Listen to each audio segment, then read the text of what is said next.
Olá, gente. Vamos dar continuidade aos nossos conteúdos de Química 4, agora abordando na aula 8, a primeira aula da apostila 3 de vocês, Geometria Molecular. Antes de começar a aula, eu coloquei aqui meu número de WhatsApp no canto inferior direito da tela. Vocês podem me perguntar lá sobre dúvidas quanto às aulas ou quanto questões que estarei lá para tentar ajudar vocês. Antes da gente iniciar a aula, é importante eu trazer para vocês de que vocês têm que ter o conhecimento, vocês têm que saber como realizar a distribuição eletrônica de um átomo a partir do número atômico dele.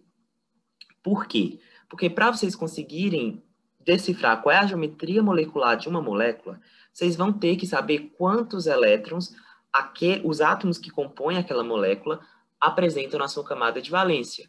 E aí a maioria das questões vai dar uma molécula, vai perguntar a geometria molecular dela e vai dizer o número atômico dos átomos que compõem aquela molécula. E aí você vai ter que, por meio da distribuição eletrônica, dizer quantos elétrons aquele átomo tem na sua camada de valência, e dessa forma você vai conseguir decifrar a sua geometria molecular, das formas que a gente vai observar mais adiante na aula.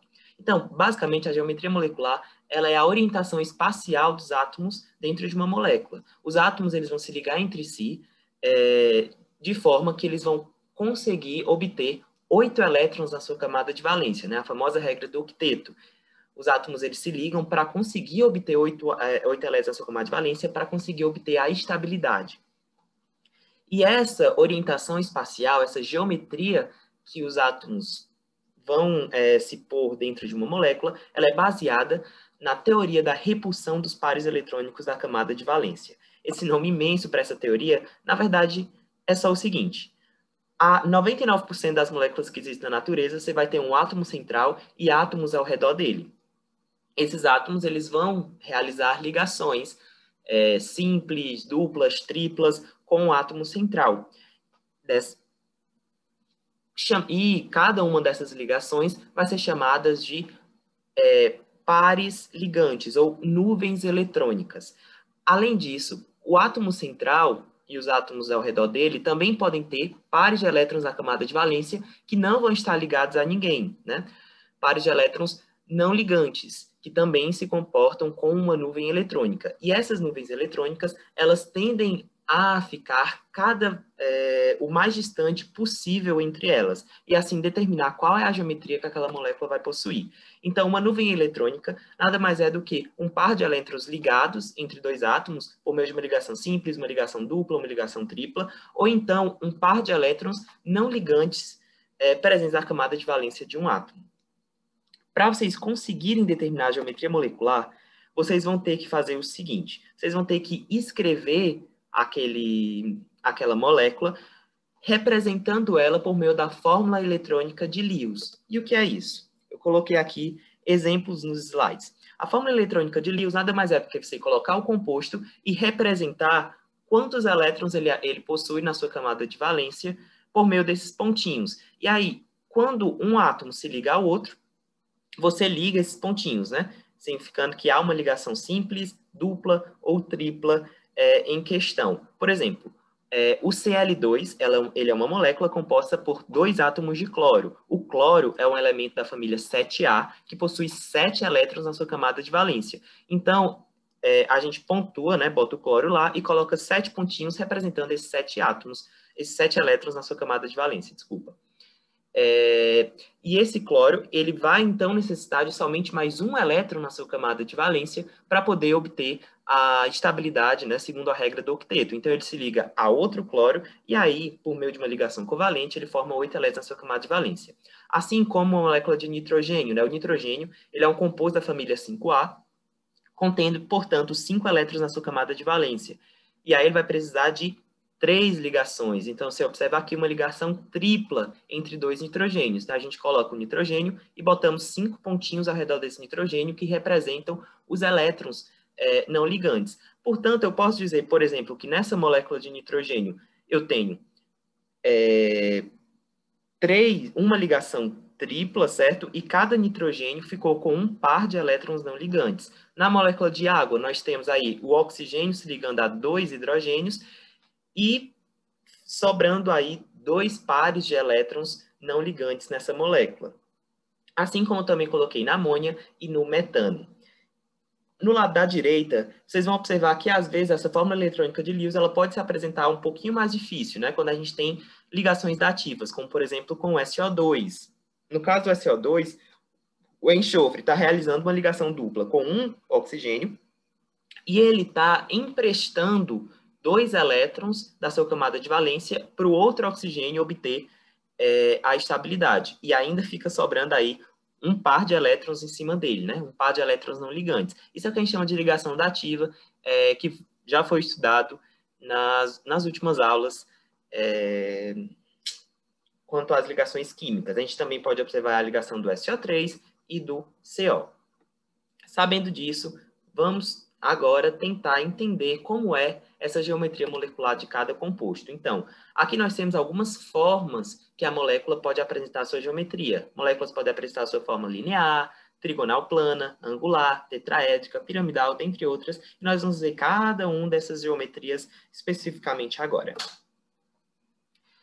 Moléculas com 2 átomos. Então, a gente tem compostos que eles são compostos por 2 átomos. Esses compostos, eles sempre vão apresentar a mesma geometria, uma geometria linear. Então, por exemplo, o HF é um composto por 2 átomos, um de hidrogênio, um de flúor. Então, você observa que é uma geometria linear. O HCl, né? Você tem também 2 átomos, um átomo de hidrogênio e um átomo de cloro.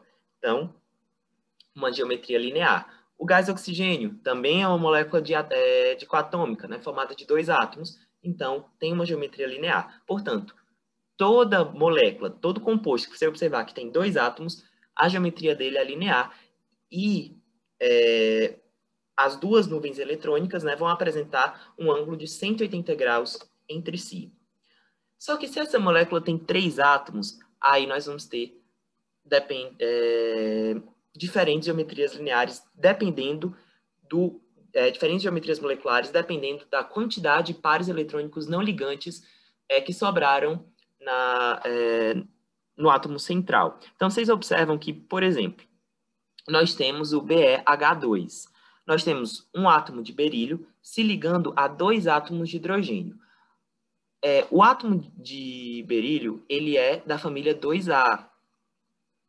Portanto, ele precisa realizar somente 2 ligações para atingir o seu octeto. E ele ligou a essas 2 moléculas de hidrogênio. E não sobraram nenhum par de elétrons não ligantes nele. Portanto, ele apresenta uma geometria linear. O CO2, o carbono é um átomo da família 4A e necessita realizar 4 ligações. No caso do CO2, ele está realizando uma ligação dupla com cada um dos oxigênios. E aí não sobra nenhum par de elétrons não ligantes. Portanto, ele tem uma geometria linear. O HCN também apresenta aí uma geometria linear, porque não sobra nenhum par de elétrons não ligantes para esse carbono, já que ele está realizando uma ligação simples com o hidrogênio e uma ligação tripla com o nitrogênio.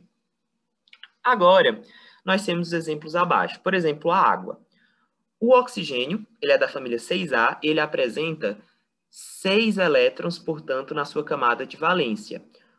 Um elétron do oxigênio está realizando uma ligação covalente com hidrogênio, o outro elétron está fazendo a ligação covalente com outro hidrogênio. Sobraram, então, 4 elétrons. Então, tenho 2 pares de elétrons não ligantes nesse meu átomo central de oxigênio. O mesmo acontece aqui com o SO2. Ó. Vocês observam que o enxofre, que é da família 6A, está realizando uma ligação dupla com um dos oxigênios, e uma ligação dativa com outro oxigênio. Então, está sobrando 2 elétrons na sua camada de valência. Esses 2 elétrons compõem um par de elétrons não ligantes. A mesma coisa com o ozônio.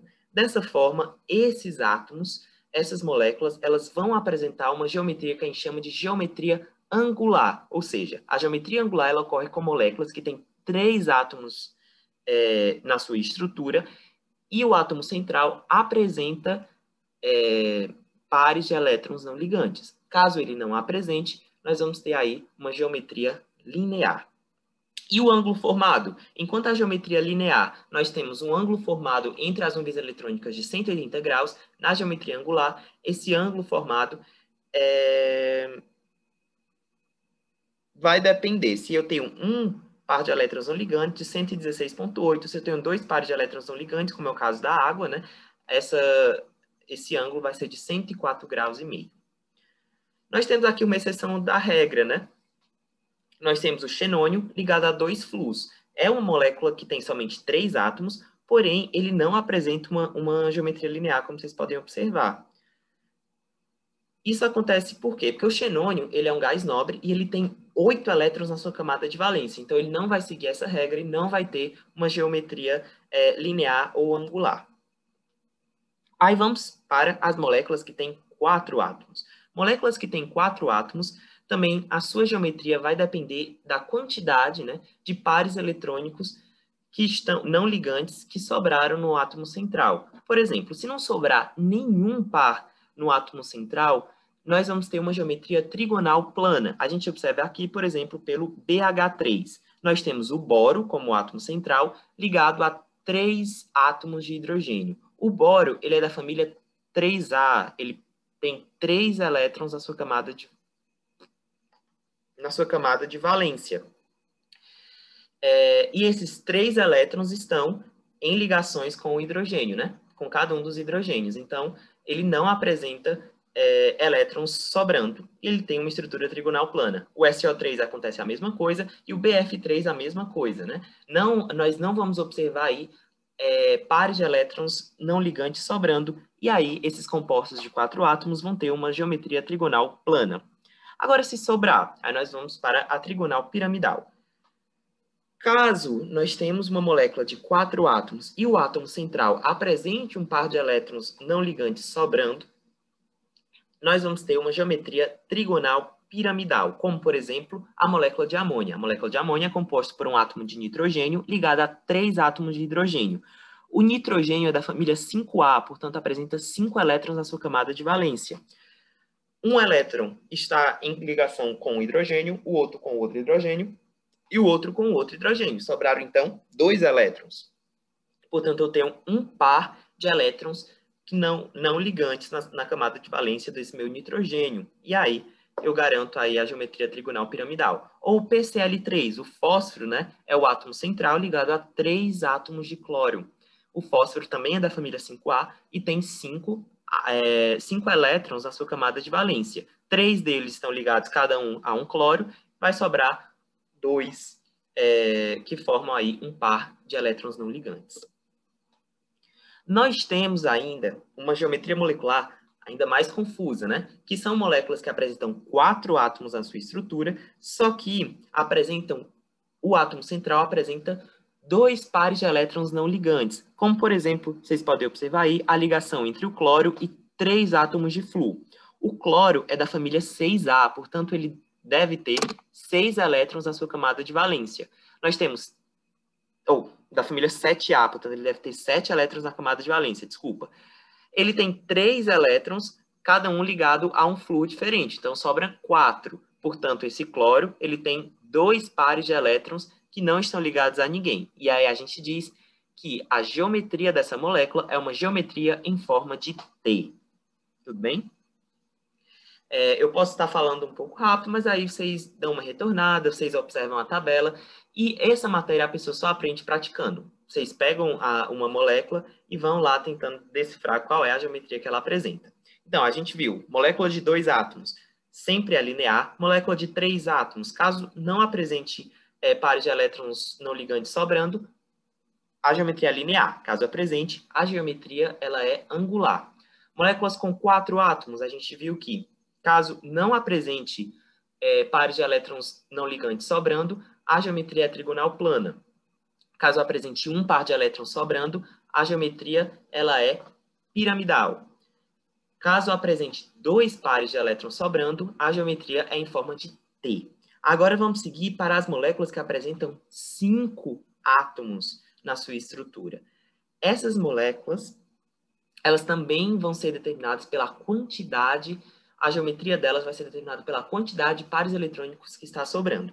Caso uma molécula apresente 5 átomos e o átomo central não tenha nenhum par eletrônico sobrando, como vocês podem observar aqui com o metano, né? O CH4. O carbono ele apresenta 4 elétrons na sua camada de valência e cada elétron está em uma ligação covalente com um desses hidrogênios. Portanto, não sobrou nenhum elétron na sua camada de valência que não esteja ligado. E aí ele vai ter essa geometria tetraédrica, formando ângulos de 109,5 graus. A gente observa aqui uma geometria tetraédrica, aí tenta entender assim, deveria ser 90 graus, né? Já que cada um está ligado. Só que essa estrutura é uma estrutura tridimensional. Portanto, ocorre esse ângulo aí de 109,5 graus. A mesma coisa acontece aí, ó, com o CCl4, né? Nós temos um átomo de carbono ligado a 4 átomos de cloro. Cada elétron dos 4 que o carbono apresenta na sua camada de valência já estão ligados a um átomo de cloro, portanto, não sobrou nenhum átomo na sua camada de valência. E aí é uma molécula com 5 átomos, sem pares eletrônicos sobrando, portanto, apresenta uma geometria tetraédrica. Agora, se eu tenho uma molécula com 5 átomos e o átomo central apresenta um par de elétrons sobrando, nós temos uma geometria chamada de geometria de gangorra, por exemplo, o SF4. O enxofre é da família 6A e ele tem, portanto, 6 elétrons na sua camada de valência. Ele está ligado a 4 átomos de flúor, portanto, ele tem 4 elétrons aí ligados, né? Cada um a uma molécula de flúor diferente. Só que ainda sobram 2 elétrons, portanto, ele tem um parzinho aí sobrando de elétrons não ligantes, o que confere a ele uma geometria chamada de geometria gangorra. E se eu tenho uma molécula com 5 átomos, e desses 5 átomos eu tenho 2 pares de elétrons não ligantes no átomo central, como, por exemplo, eu tenho um xenônio ligado a 4 átomos de flúor. O xenônio é um gás nobre que apresenta 8 elétrons na sua camada de valência.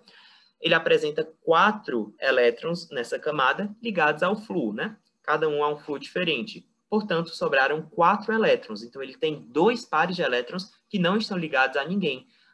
Dessa forma, ele apresenta uma geometria quadrado planar. Moléculas com 6 átomos na sua estrutura. Uma molécula que apresenta 6 átomos na sua estrutura, e 100 pares de elétrons não ligantes sobrando, ela apresenta uma estrutura de bipirâmide trigonal. Por exemplo, o PCl5. O PCl5 é um átomo de fósforo ligado a 5 átomos de cloro. O fósforo ele apresenta 5 elétrons na sua camada de valência. Cada um desses elétrons está ligado a um cloro diferente, portanto, não sobrou nenhum elétron na sua camada de valência. Dessa forma, nós temos uma molécula de 6 átomos e nenhum par de elétrons sobrando no átomo central. Nós temos aí uma geometria de bipirâmide trigonal. Entretanto, se a gente tem uma molécula com 6 átomos e nós temos um par de elétrons não ligantes sobrando, nós apresentamos uma outra geometria, como, por exemplo, nessa molécula aqui. Você tem um átomo de bromo ligado a 5 átomos de flúor. O bromo é da família 7A, então ele tem 7 elétrons na sua camada de valência. Ele apresenta 5 elétrons nessa camada ligados, cada um a um flúor diferente, e apresenta 2 elétrons aí sobrando, né? Portanto, ele tem um par de elétrons que não está ligado a ninguém. E aí ele vai apresentar uma geometria de pirâmide de base quadrada. E, por fim, uma molécula que apresenta 7 átomos na sua estrutura, ela apresenta uma geometria octaédrica. Então, gente, é uma matéria que vocês vão ter que... Portanto, gente, de maneira sucinta, para vocês conseguirem a geometria molecular de qualquer composto, vocês vão ter que escrever essa molécula na fórmula eletrônica de Lewis, certo?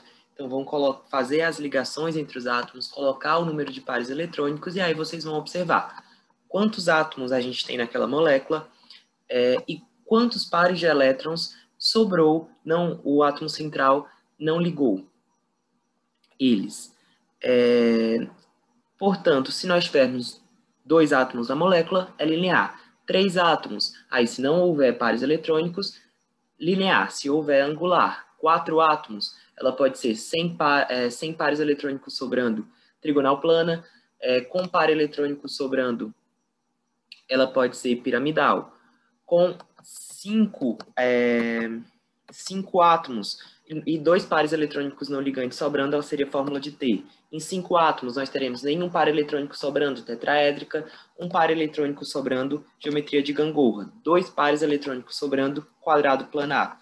Se ela tiver 6 átomos, 100 pares eletrônicos sobrando, bipirâmide trigonal, com um par de elétrons sobrando, pirâmide de base quadrada.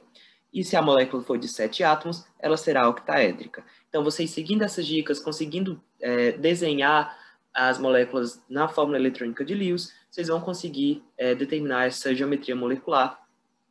E só aprende fazendo exercício, gente. Então, coloquem as moléculas e vão tentando desenhar, vão tentando ver qual é a geometria molecular delas, que se pega o jeito.